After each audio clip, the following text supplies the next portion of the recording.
And now, a tale well calculated to keep you in suspense. Two brothers play a deadly game. In a moment, Act One of Murder is a Matter of Opinion, starring Phil Meader and William Lipton, based on a story by Jules Archer, and written especially for Suspense by Ronald Dawson.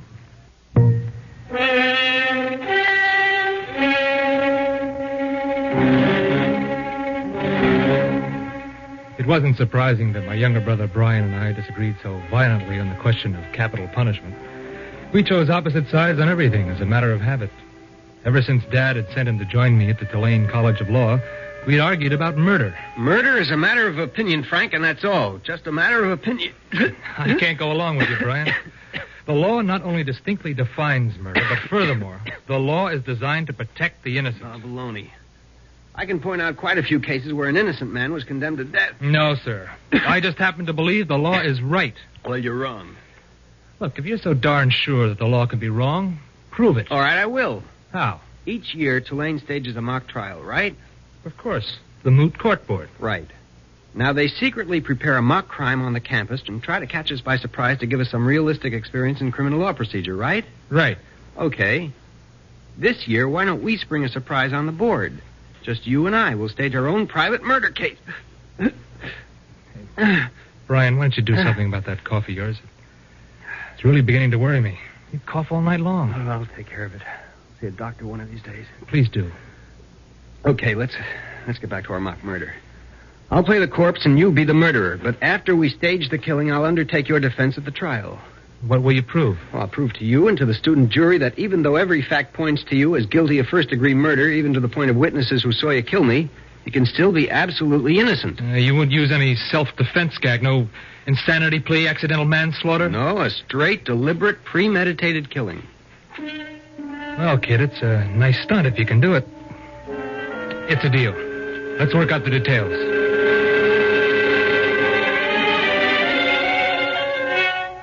To give us a little more incentive, I bet Brian $100 that he couldn't win. And we got busy and worked out the details.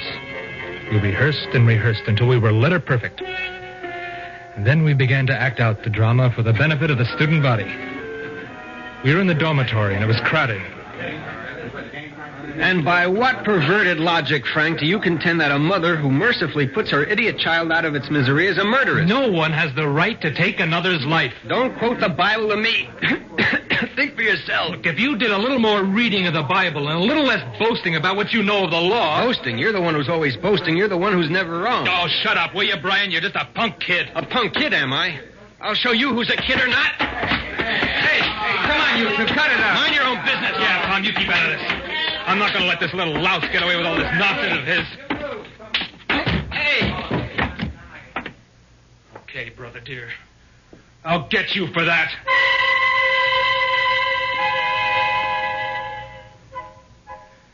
The fight achieved our purpose. We had planted the idea that Brian and I were on the outs. To make it still more emphatic, we made it a point not to speak to each other for several days. It was a pretty good act. Tom Penson, a mutual friend, stopped in to see me. Frank, I realize I have no right to say what I have in mind. Well, then don't. I have to. As an old friend, Frank, I just can't understand what's come over you and Brian. Oh, he's impossible. Do you know that young punk has a nerve to question father's decisions?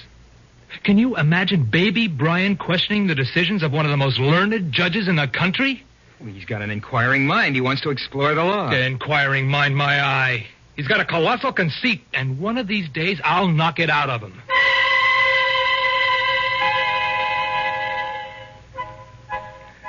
Poor Tom Penson tried to make peace between us. But Brian and I remained irreconcilable. And then came our next move. Over the weekend, Brian discovered that his watch was missing. He speculated loudly and bitterly and pointed out how it might have disappeared. I left the dormitory, slamming the door behind me. Later that day, I was sitting with Tom Penson and a few of the boys at the campus cafeteria. Brian wandered in as per schedule, signaling his entrance with that racking cough of his. Oh, gentlemen, just gaze at what my poor, deluded father expects Tulane to transform into a lawyer. All right, where is it? Where's what? You know darn well what. My watch. Now, how should I know where your watch is? I want it back, and I want it back now. Are you implying that I stole your lousy watch? I'm implying nothing. I'm saying you stole it. Hey, look, fellas, if you're going to start another fight, I'm getting out of here. I don't You want stay right where you are, Tom. I want a witness to just what that young punk is For saying. the last time, I want my watch. Look, if you weren't such a weak sister, I'd knock you on your ear. Why, you... Brian, don't. Get out of the way, Tom. Now, you, Mr. Frank Jackson, are going to give me back my watch. I haven't got it, you ass. Okay, then, you dirty lying thief. Hey, stop it, you guys. Come on, Frank. Brian, cut it out. You'll kill each other. I'll get you for this. Sweet dear brother. You'll pay for this, baby Brian. Well, that was the finish of the build-up. And it worked out exactly as Brian and I had planned. The campus buzzed with gossip about the feuding Jackson brothers. There was even a rumor current that the dean was going to send for both of us. Brian and I had started that rumor. Well, that night there was an affair on the campus, which neither of us attended. I slipped over to my study, and a few minutes later, Brian came in. Hi there, public enemy number one. Hi, big boy. Hey, Brian, I wish you'd take care of that cough. Yeah, I will soon. Oh, my jaw is still sore, you bum. You didn't have to hit me that hard. I'm sorry, Frank. I tried to pull my punch, but I guess I'm not very good at that sort of thing. You sure no one saw you coming here? Oh, no. Campus is deserted. Ah, okay. Well, now we're about set for the final act. The payoff takes place in the bookstore, right? Right. Okay, now look at this. Oh, good. You got the gun. Yep, a 32 loaded with blanks. I borrowed it from the Army. They'll never miss it. Fine. And I've got a paper cup filled with ketchup. I'll stick it under my shirt. And when I fire, you'll clasp your hand to your heart. And squeeze out the red blood. And then you lie on the floor while I make my escape. Right. And I'll lie on the floor for at least 5 minutes to give you a chance to get away. Now, don't forget, you're to call the dean and tell him about the hoax and then have him set up the mock trial. Everything looks set. Tomorrow, then. The bookstore at 12:15. Right. I'll come in and start a fight, insult you, and you'll do the rest, okay? One more thing. All those plans we worked out on paper, you're sure you threw them all out? Absolutely. I burned them. There'll be no clues around to show that the whole thing's a hoax until after it happens. This is one time that I'll win, Frank. Everything went smoothly. Brian entered the bookstore at 12:15, mingling with the noonday browsers. He was examining a book off one of the shelves when I entered. All right, you dirty little swine. Wait a minute, Frank. You couldn't stop telling everyone that I'm a thief, could you? Frank, put away that gun. Not until I use it on you.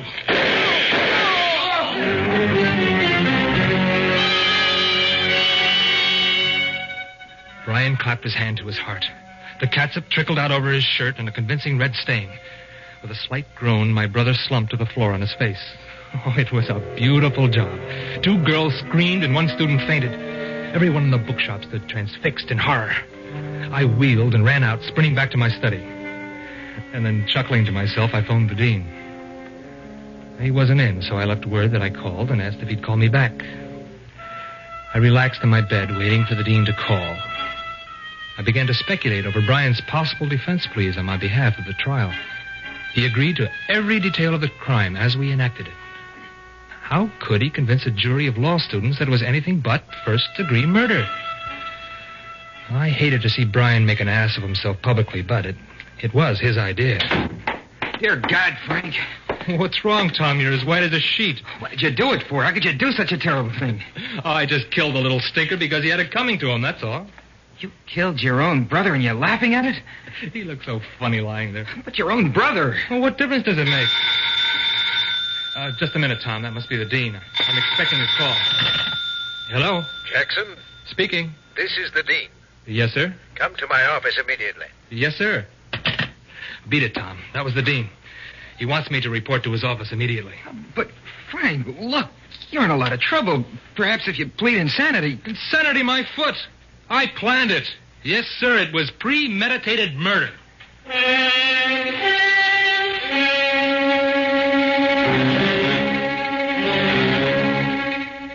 Happily, I entered the dean's office. To my surprise, there was a police captain with him. Well, I thought in wry amusement, Brian and I had forgotten that angle of it. We'd surprised the police, too. And from the dark look on the beefy face, I gathered that the police department took a dim view of the stunt. Oh, Jackson, come in. Captain, this is Frank Jackson. He's your man. You're Frank Jackson? Yes, sir. You're under arrest. Looks like it was a pretty successful murder. What? My brother's not really dead, Dean. You don't think so? No, sir. You see, Dean, instead of waiting for the moot court to stage a mock crime, Brian and I decided to put on one of our own. We thought you wouldn't mind because, well, there's a very subtle legal point involved. What are you talking about? Well, if you'll allow us to hold a mock trial, I think the case would be extremely interesting to the student body. My brother wants to undertake my defense to prove that what is apparently a first-degree murder is really nothing of the sort. Good Lord, what... Would you cooperate, sir, by holding a trial and calling all the witnesses who were in the bookstore? A trial will be held, all right, and all the witnesses in the bookstore will be called to testify against you. Only it won't be a mock trial at all, but a real one in criminal court. What? Frank Jackson, I arrest you for the murder of your brother, Brian. Okay. Okay, Captain, you can stop kidding now. I know you're trying to fool me the way we fooled you. Do you mean to say that you don't think you killed your brother? Well, of course not. The bullets were blanks. Were they? Pretty deadly blanks, Jackson. Deadly enough to kill your brother 5 seconds after you fired them. Let's go. It was a nightmare. I'd wake up, I told myself, and Brian would be sleeping beside me in the dormitory. Then I forced myself to look up, and the barred window was still there. An uncontrollable chill shook me. This was a jail, and I was not dreaming. I was on trial for my life. The dean phoned my father, who came rushing to my aid. He was led into my cell.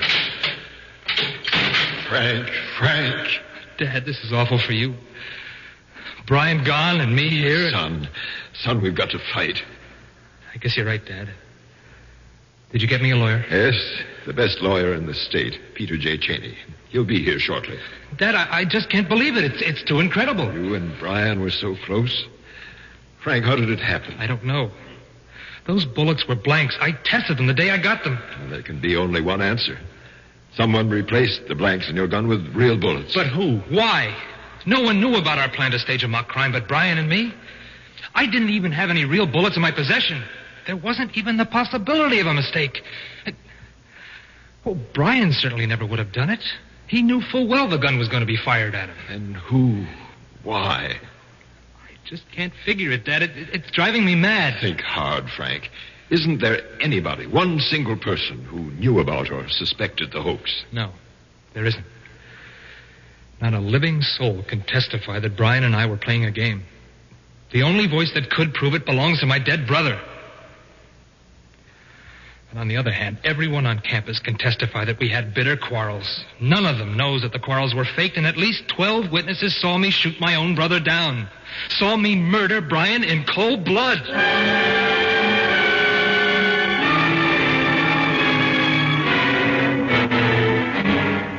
Frank, this is a clear-cut case of first-degree murder in one of its worst forms, fratricide. I haven't a scrap of evidence with which to defend you. In fact, any story I might present would be ridiculed. Well, what can we do, Mr. Cheney? You'll have to plead insanity. I won't. I can't. Judge Jackson, you know we couldn't win your son's acquittal on the strength of the boy's absolutely unsupported story. Well, I must But say it is true, I tell you. I believe you. Otherwise, I wouldn't defend you. But we don't even have an explanation of why there were real bullets in that gun. Dear God, I wish I knew. Son, a jury might credit a plea of insanity. A nervous breakdown resulting from overwork. With good character witnesses for you, you might have a chance. Dad, what should I do? Frank, I have no right to dissuade you from choosing the legal course which has the best chance of saving your life. But I can only say that I believe in telling the truth. In fact, it's all you can do if you honestly believe in the justice of the law and trust it. I do, Dad. I do. I'll stick to the truth. I don't like it, Frank. That's the way it has to be. Frank, I'm a criminal lawyer and I know juries. And I tell you, my boy, there isn't any jury in the world that would swallow your story. How right. How bitterly right Mr. Cheney was. No jury would swallow my story. The parade of witnesses called by the state was crushingly incriminating. And then before I realized it, Tom Penson was sworn in on the stand to testify against me. Now, Mr. Penson, you were acquainted with the late Brian Jackson? I was? And you know the defendant? Yes, sir. Would you say that as brothers they were very close and fond of each other? Well, they were. At least until a little over a month ago. You mean that something came between them? Well, I suppose so, but I don't know what. Very well.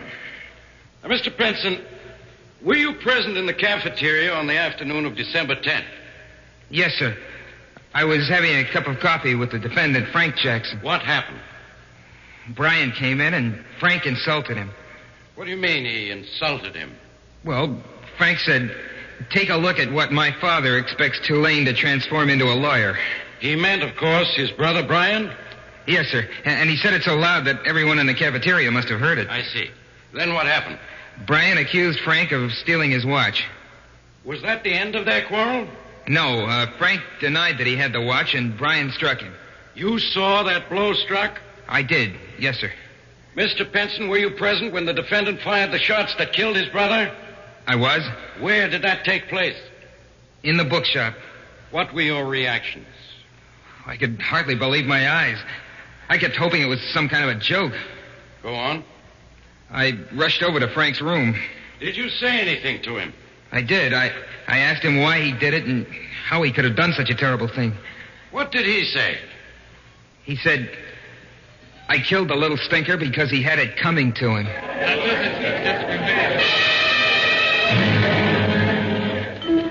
Every word spoken by every witness condemned me. To them, I was a murderer. As the testimony was piling up the evidence against me, I kept remembering the last serious thing Brian said to me. This is one time that I'll win, Frank. Ironically enough, it was beginning to look as if this time Brian would win. Listening to all the testimony, I began to doubt my own sanity. My story began to sound foolish and incredible to my own ears. But it was all I had to offer in my own defense. No proof, no witnesses. The entire courtroom, I knew, was convinced of my guilt beyond the shadow of a doubt. Suddenly, I was aware that the prosecutor was questioning. I repeat, what happened to the blank bullets you claimed you had? I told you before, I don't know. Again, I ask you, if all of this was just a hoax, as you stated, and if the whole thing was kept an absolute secret by you and the deceased, who could have known and who could have changed those bullets? I don't know. There are too many things you don't know, Mr. Jackson. I would say that you don't even know how to lie. I'm not lying. It's the truth. It's the truth. So help me God. I didn't kill my brother. I didn't kill him. With some curious form of mass hypnotism, I almost began to share the belief that I was guilty. Perhaps I really had been temporarily insane. Perhaps I had willfully, deliberately murdered Brian in cold blood. My brain was whirling, and my hands were clammy when I rose to face the jury. They'd been out for less than an hour. I couldn't believe that I was going to listen to words that would legally terminate my life.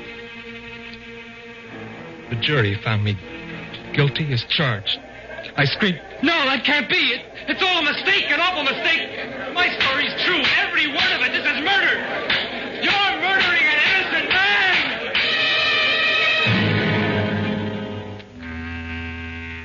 I was sentenced to die on the 4th of March. That gave me some time to think about the amazing thing, the unbelievable thing that had happened to me. Some time to explore my soul and memory. I was innocent, and I had told the truth. But Brian was dead, and I was found guilty of his murder, and only he could have proved my innocence. His words came back to me 100 times a day. This is one time I'll win, Frank. I began to remember the arguments Brian and I had on capital punishment and murder. and the prophetic irony of his contention that under our laws an innocent man could be convicted of murder and be legally murdered by the state.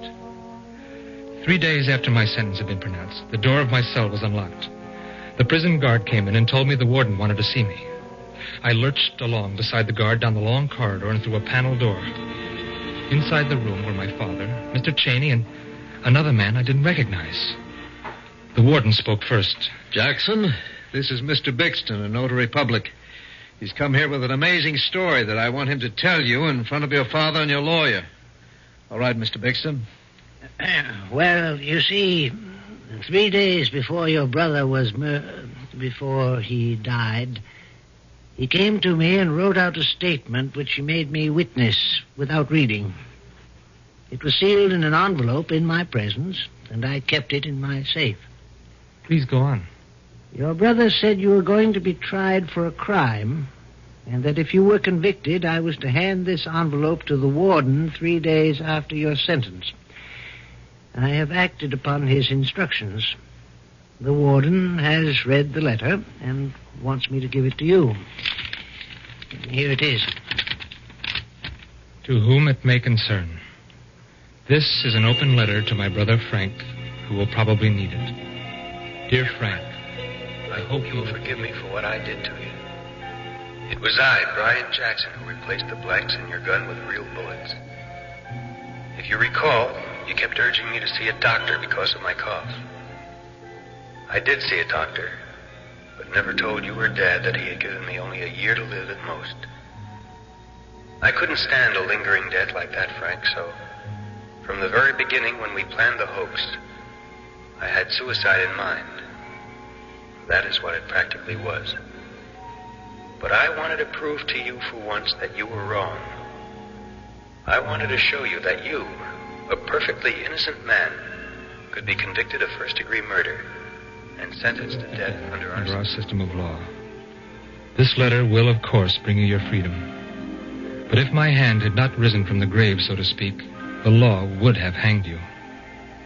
Now do you admit that murder, even the clearest murder, is purely a matter of opinion?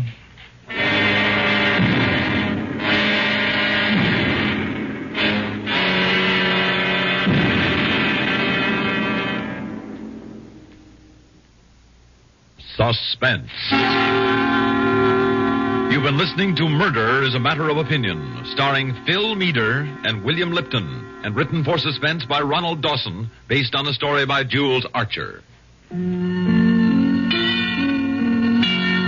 Suspense is produced and directed by Bruno Zerato Jr. Music supervision by Ethel Huber. Also featured in tonight's story were Ronald Bliss as Tom Penson, Bernard Lenrow as Judge Jackson, Maurice Tarplin as the prosecutor, Ivor Francis as Mr. Cheney, Bob Dryden as the captain, and Lawson Zerby as the dean. Listen again next week when we return with Sold to Satan, written by Joseph Cochran. Another tale well calculated to keep you in suspense. Expanded CBS News every hour on the hour weekdays presents the most complete network news coverage. This is the CBS Radio Network.